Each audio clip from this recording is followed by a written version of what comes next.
Hi my loves, welcome back to my channel.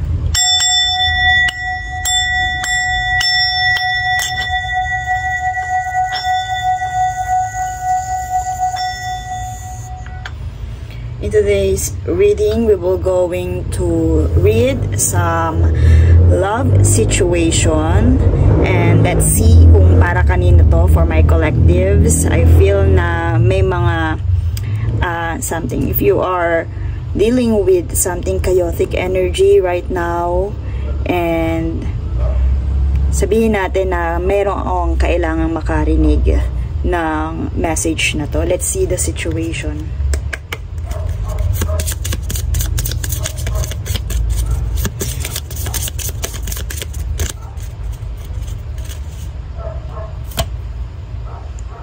Okay, access granted. Access granted. Recalling. Reminiscing memories returning. Gossip. Okay.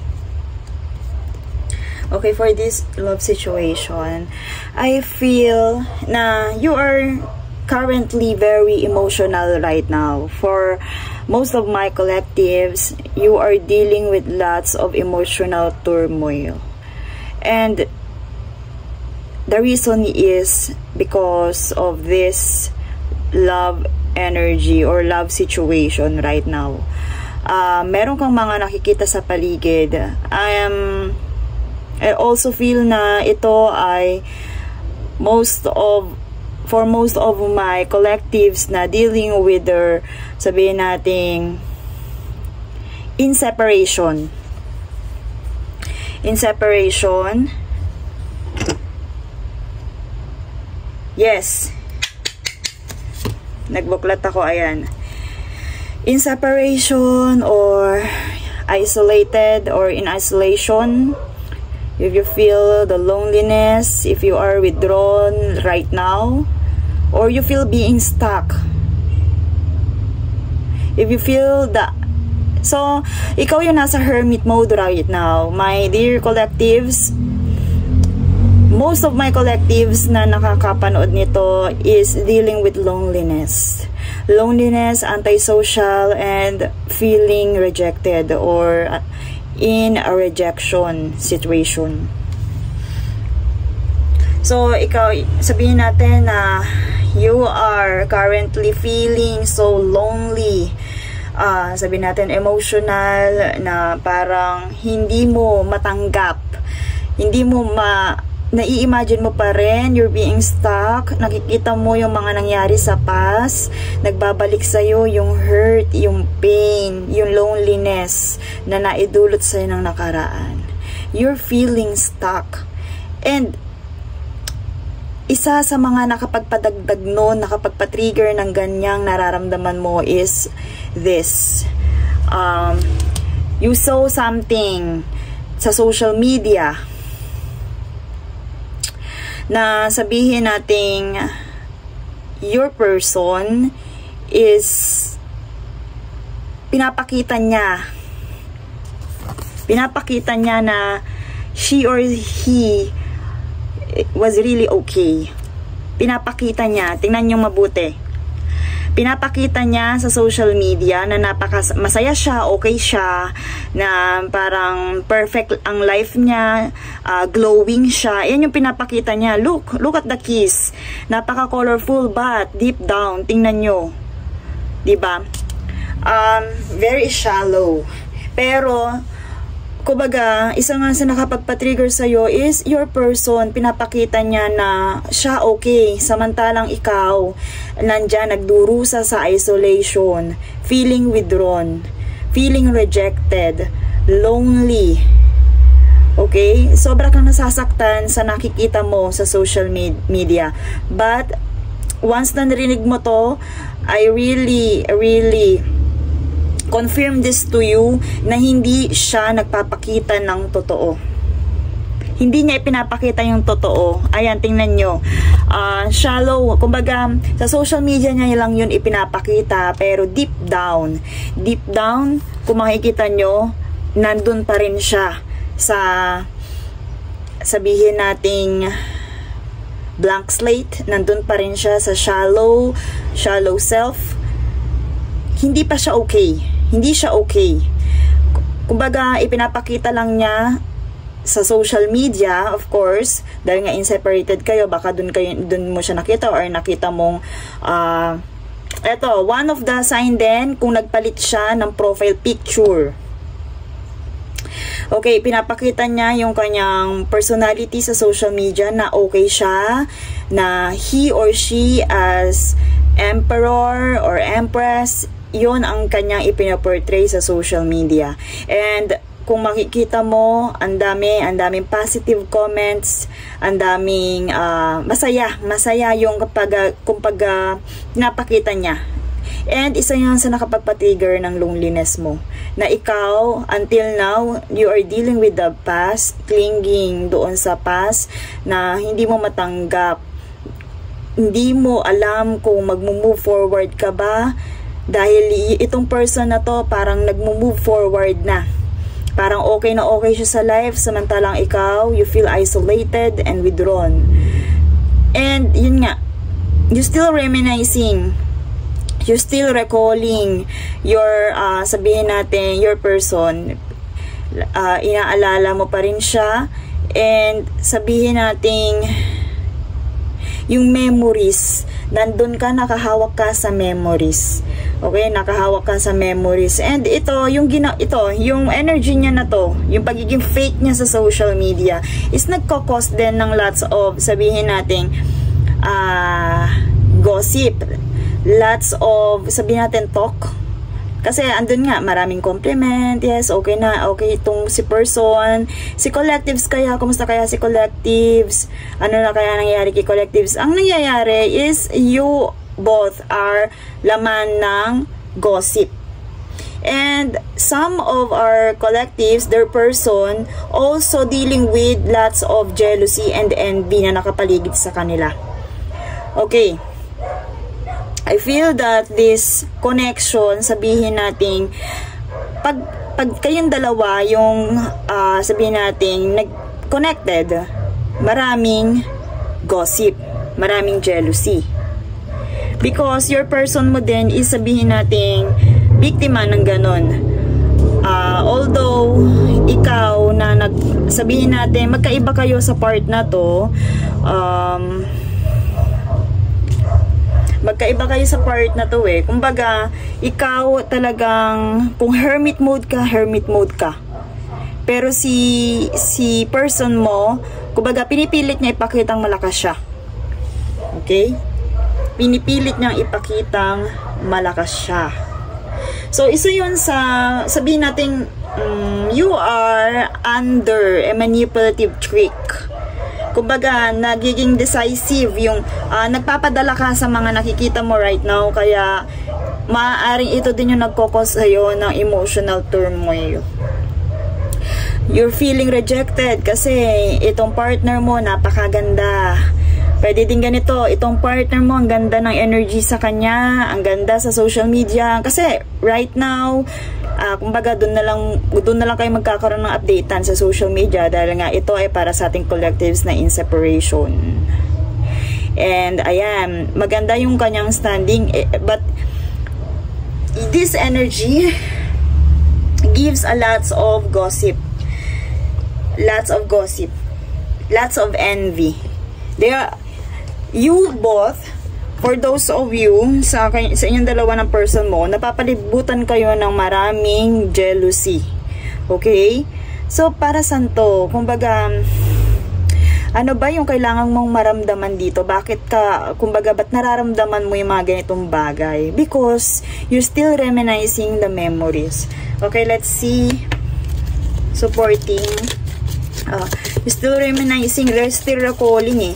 Parang hindi mo matanggap, samantalang yung person mo nagpapakita na ng colorful life sa social media. Ikaw, hanggang ngayon, hindi mo pa matanggap yung mga nangyari sa inyo sa past.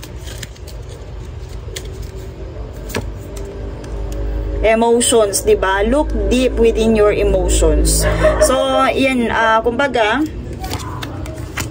respect. Respect your relationship. And embrace. Okay. So, you're too emotional with this connection, but your angels are telling you na kung ano man ang nangyari sa past, nagkaroon man kayo ng hindi pagkakaunawaan ng person mo. Your angels are telling you na yes, wala kang ginawang masama, but kung iyan ay sabihin natin you have blurred emotion right now. You have to look deep within your emotions, but hindi mo kailangang mag-cling into your past memories. Hindi mo kailangan balik-balikan palagi yon. Okay lang pagbigyan, kung na-hurt ka, pagbigyan mo ang sarili mo, but hindi mo kailangang sisihin yung nangyari sa past. Kung ano man yung pain na nandun, give your relationships and situationship a respect. Maaaring napupuno ka ng pain, pero isipin mo, your person is napuno din ng pain. And, kumbaga, yung pinagsamahan ninyo, irespeto mo na lang yung inyong pinagsamahan. Kung nahihirapan kang tanggapin, kung nahihirapan kang maging masaya para sa person mo, or sabihin natin kung nahihirapan kang maging masaya dahil one of you are sabihin natin unti-unti bumabangon.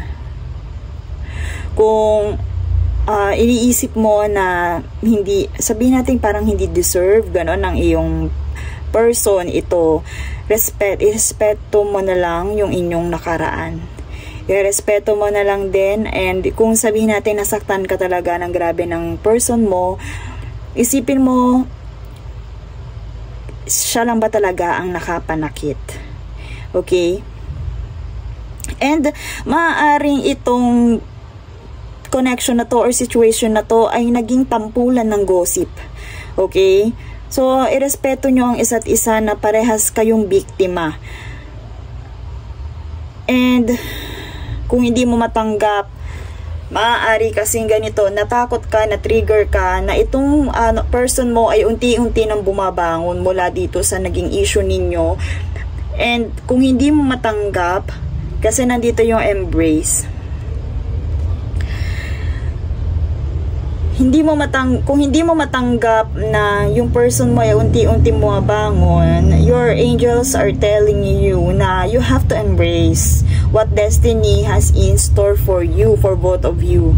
Kung iyan ang nakatadhana, maaaring akala mo siya na, and biglang nagkaroon kayo ng conflict, and ngayon ay naging part na lang siya ng past. Kung nahihirapan ka na i-accept yun, your angels are telling you na embrace, kasi iyan ay maaaring siya ay naging part lamang ng iyong destiny. Maaaring siya ay naging guide lamang na kumbaga naging guide mo lang para sa true love na para sa'yo. Sa true love na para sa'yo. Okay, let's see. Let's channel the messages from your person. Okay, messages from your person regarding this situation.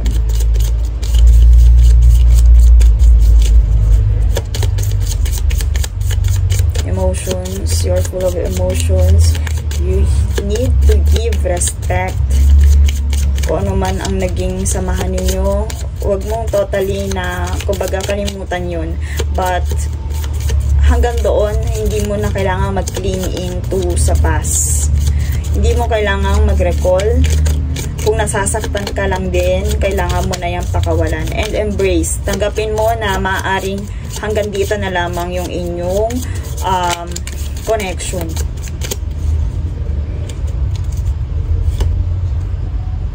Yes. Maaaring your person is matagal din siyang nawala sa social media, na nag-cause sa kanya ng gossip, na pinag-usapan din bakit wala itong si person mo sa social media. Maaaring ganun, kasi mula dito sa antique na to ay naging colorful. And your person telling you na I am afraid to contact you. Even na active na siya, okay na siya, And yun, maaaring wala kayong connection. And isa yun sa nakapa-offend sa'yo. So, your person are telling you na they are afraid to contact you. They are still afraid to give this situation a closure. Okay. If you're recalling and reminiscing, oh my God, this love situation really gives me parang a vibe na mag-ex, na in separation. Tingnan nyo naman, you are both reminiscing about the memories, returning about the memories, and your persons want to feel that way again. Parehas kayong nagbabalik. Pero bakit ba hindi nyo magawang ayusin to?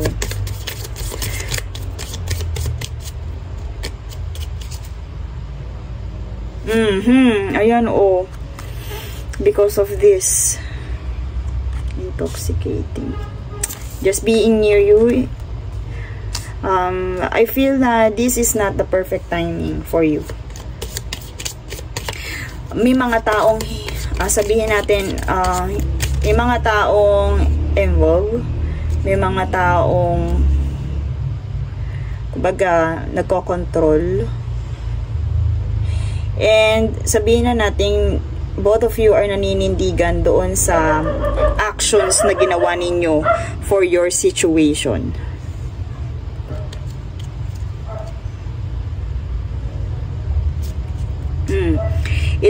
It was my fault, but I blamed you. Ayan. They feel sorry din, pero nandito kasi sa energy na to, ando na yung gossip eh. Naging laman kayo ng gossip. And yung laman ng gossip na yon is masyado, sabihin natin, scandalous, pwedeng yon. Sabihin natin, laman ng gossip na yon ay talagang pag pinag-usapan. Ngayon, kumbaga, dahil naging laman ng gossip, hindi niya magawang makalapit ulit sa'yo. Parang naninindigan siya na may kasalanan ka kahit siya ang may kasalanan, kasi nga naging laman na kayo ng gossip. And people, yung mga taong nakasilip sa inyo, yung mga taong aware doon sa naging situation ninyo, ay kumbaga parang iyon ang pagkakaalam. They blamed you. Your person blamed you na it is your fault, na ikaw yung toxic, na ikaw yung, kumbaga, may pagkukulang dito sa situation na yun.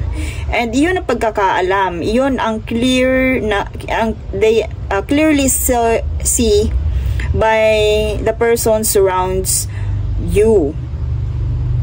Okay? Yun yung nakikita nila. And ito din, just being near you, maraming nakaabang.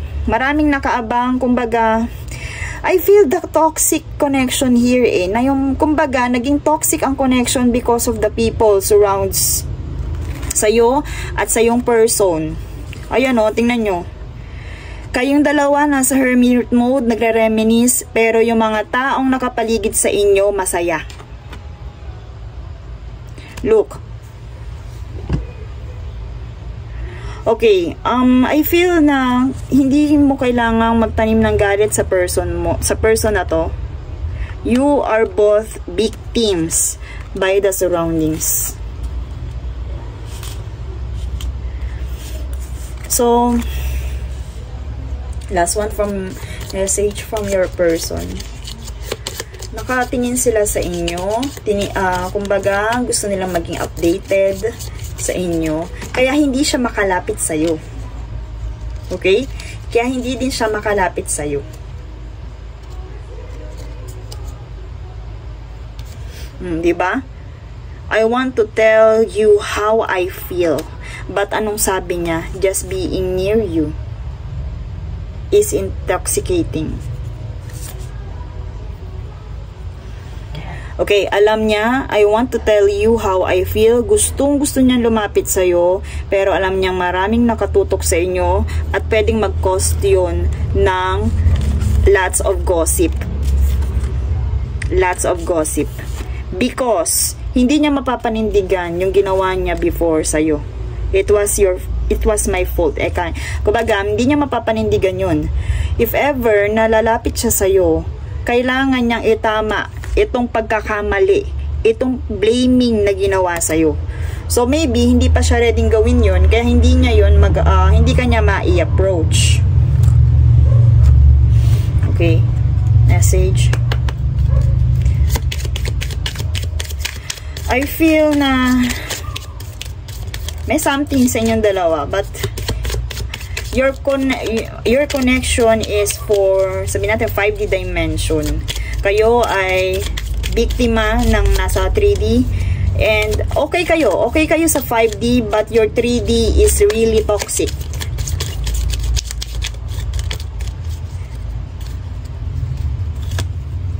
Okay, light. I want you. Okay, may tendency na itong person na to ay mag-approach din sa'yo sa 2024, or kasi year number ng 2024 is 8. Maybe i-approach ka niya and tanggapin niya yung kanyang mga pagkakamali. But nandun pa rin yung sabihin natin ego, kasi you hurt me but that's okay, I guess. Alam niya na meron din siyang alam niya na nasaktan din yung taong to, kaya siguro kung ano man yung dala-dala mong emotion right now, isipin mo na lang na para sa inyong dalawa to. You have to give respect din dito sa person mo, dahil parehas kayong biktima ng surroundings. You need light. You need to clearly see what's going on in your situation. You have to clearly see kung ano ang nangyayari ngayon, right now. Ayan, tingnan nyo. Dapat maliwanagan ka. Maliwanagan ka kasi cloudy ang iyong vision, ang iyong emotion right now. You have to have light. Na yung taong to ay biktima lang din ng nasa paligid. What else message from your person?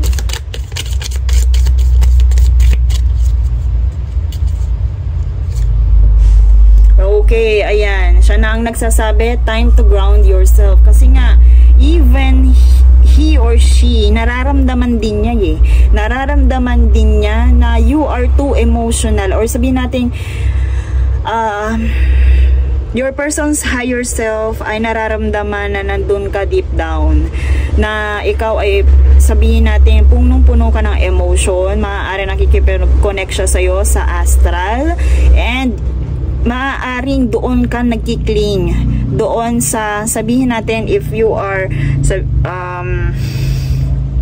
may soul contract sa 5D, maaaring doon ka nagkikling in. So, your person wants you to ground yourself, na medyo kasi nagiging delusional ka na. Sorry to say, but yes, hindi ako nag-sugarcoat ng mga messages, but I feel the delusional. Kaya, kumbaga, masyado ka na-hurt sa mga nakikita mo right now. Masyado kang nakakling in doon sa akala mo na mangyayari sa inyo ng inyong person na hindi nangyari ngayon. Okay? Masyado ka nasasaktan. So, your person wants you to know na ito din yung message niya, time to ground yourself. You have to ground yourself. Bumalik ka sa dati, sa era vibe mo na you as your feminine energy or masculine energy, but you have to take your. And please, avoid wrongful advice. May ano din yan, may tendency maaaring nakakarinig ka ng mga bagay-bagay na sabihin natin, yung wrongful advice kasi, kumbaga hindi lahat ng naririnig mo ay akma sa'yo. Like these messages. Kumbaga, nasa sayo yon kung ano yung i-resonate mo. So, your person's telling you na pag-isipan mong mabuti yung mga gusto mong i-absorb regarding this situation. Huwag kang magpabulag. Maaari din na ito ay about sa mga, if you are, sabihin natin, maraming pinapakinggan na reading or yan, yung mga reading about the situation, kailangan is i-evaluate mong mabuti kung ano yung akma. I-evaluate mo mabuti kung ano yung akma para sa relationship niyong dalawa. Kung ano talaga yung reality para sa inyong dalawa. Kasi baka masyado ka naging delusional. Okay. Last message from your person. So, ito din, your person's telling you na live your life. Live your 3D life. When hold you. Live your 3D life. Okay? If kayo, isang sign dyan, if kayo, kailangan mangyari yan, maging connected kayo sa 3D. Hindi lang basta maging connected kayo sa 3D, hindi lang basta dito sa 5D. Baka masyado mong na-assume yung connection nyo sa 5D, masyado mong na-overinterpret yung inyong connection, and nahihirapan ka, baka ikaw na lang yung nahihirapan dito sa connection na to. But, yun nga, isang sign dyan, kung siya ay magpapakita sa'yo sa 3D, mahahawakan ka niya in 3D. Okay? Kung ikaw ay mahahawakan niya in 3D, maaaring may mga certain event na darating, and sabihin natin magkita kayo. So, isa dun sa message na yon na if ever na may mga event na darating, sana makita ka niya. Kasi 3D yun. Ito kasing connection na to, kumbaga, kung meron man kayong, gaya nito, astral to, hindi kayo talaga nakakapag-usap. But, your person wish to see you in person, na makasama ka, kahit hindi kayo nag-uusap, gusto kanyang makita. Okay,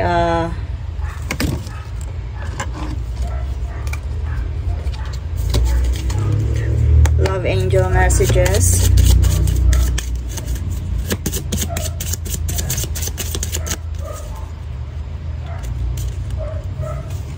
Okay. Retreat. This is to confirm na ito nga ay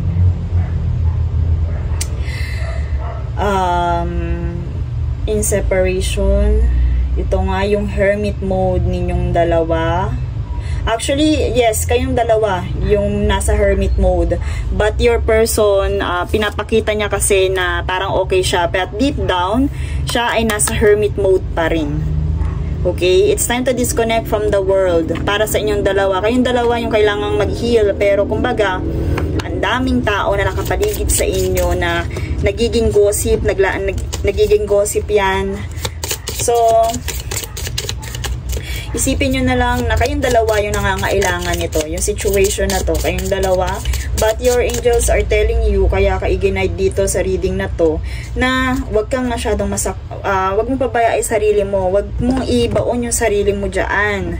Kumbaga, isipin mo na lang din your person na nahihirapan din siya. Na nahihirapan din yung person mo. So, retreat. Yes, it's time for you to retreat, to look deep down with your emotions, pero kumbaga, kayanin mo, wag kang masyadong, sabihin natin, magpalunod sa loneliness. Introspect, but okay, last advice for you. Okay. Let there be closeness between you, but always give each other space. Love never claims. It simply allows and give. Okay, give time. Give this time. Give this love a time and space. Okay? Tanggapin mo yan, my loves. Kailangan nyo yung dalawa. And that's all for this reading. I am sending you, both of you, pati nyo sa inyong person, nararamdaman ko yung heaviness and loneliness dito sa retreat mode and hermit mode ninyong dalawa. I am sending you lots of love, light, and healing, and see you in my next one.